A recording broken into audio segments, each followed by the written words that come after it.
I've always wanted to own something that was definitely our own, and I wanted something that we could do together.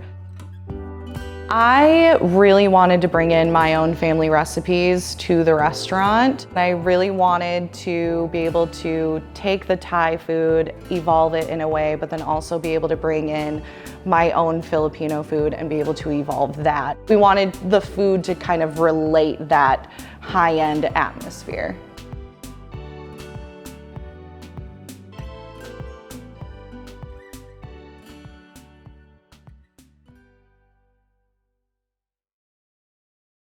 I was working at a nightclub for about 10 years as a general manager. That's where I discovered my love for flavor with craft cocktail making and all of that.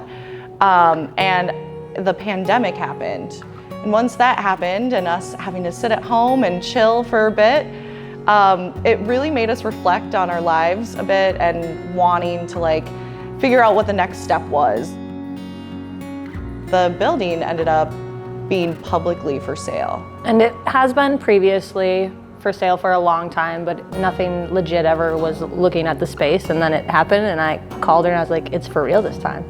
And I was like, we should do this, let's make a move, what do you think? And I was like, no, absolutely not. That was actually my very first response. I said no.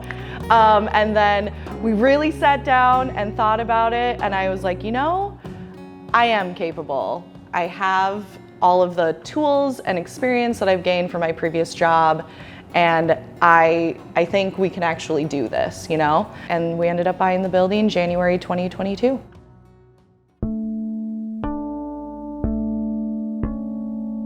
We actually were debating the name for so long. We were going to do Arroy Sarap, which means sarap also means delicious in Tagalog.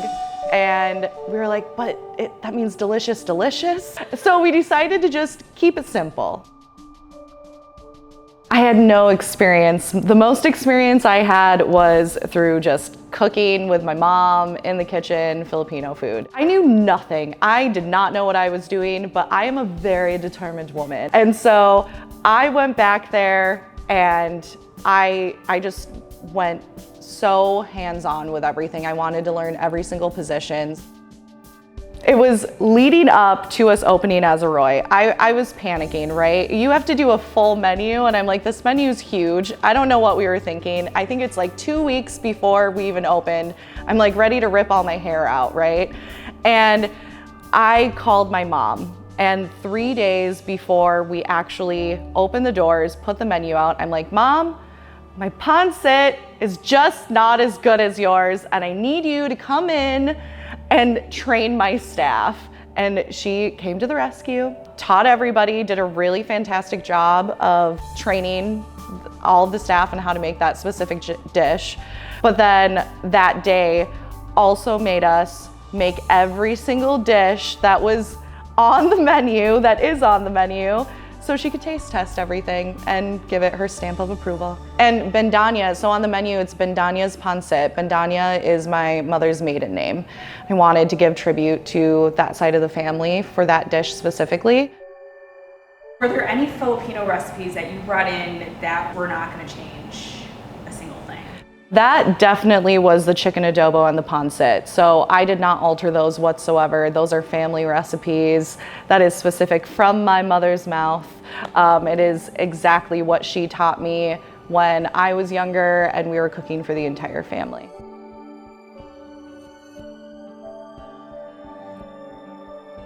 What I noticed with Thai food and then Filipino food is that it is all very similar but different. So same layers of flavor when it comes to having something savory, salty, sweet.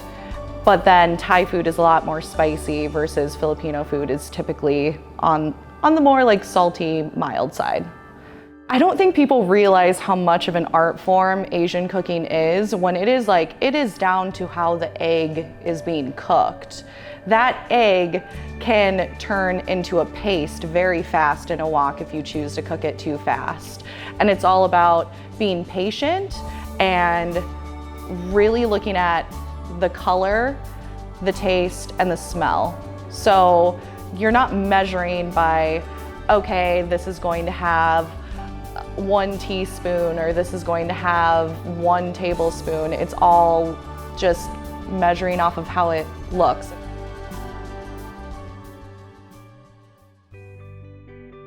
I think we also created a space for Filipino people in this area. There never was that before.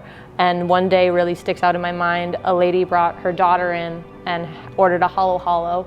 And she was like, this is my daughter's first halo halo ever. And she's like crying and her daughter's smiling. I'm like, you can't get that anywhere. Like we made that moment. It was really special to see moments like that.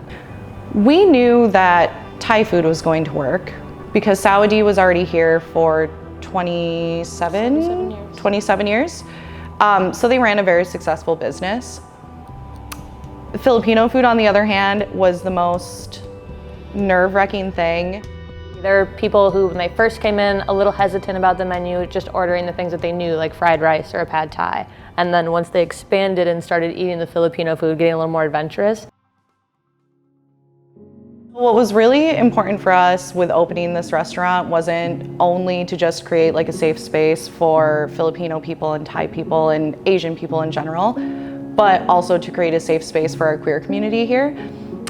We are married, we're a part of the LGBTQ+ community, and we wanted to be able to bring events where they weren't necessarily all surrounded by liquor, or it wasn't just bar related. And now we're able to have dinners and be able to showcase drag performers and burlesque performers. And it has been a really, really great time. We were a bit hesitant when we first started off, not to have the dinners, but to be as vocal as we are now about being queer, mainly because our building is very open. We have very large windows and we didn't know how the community would take it. And then after 6 months of us being open as Arroy, we realized that we got to really know our customer base. Everyone knows that we're not just partners, we're not just owners together, we are like actually married. And we decided, let's put a rainbow flag in the window. Let's make it now more so known to the community that this is what we are, this is what we stand by. I think that's a really wild thing, is that we're more than just a restaurant, which I didn't think in the beginning that would be possible. And creating the events, like we do the tastings, we have the drag dinners, we're doing the burlesque dinners, and we'll have like nights where it's just like we're showcasing local artists. Like we're doing so much in one space, but I didn't know that the possibility of a restaurant could be so broad.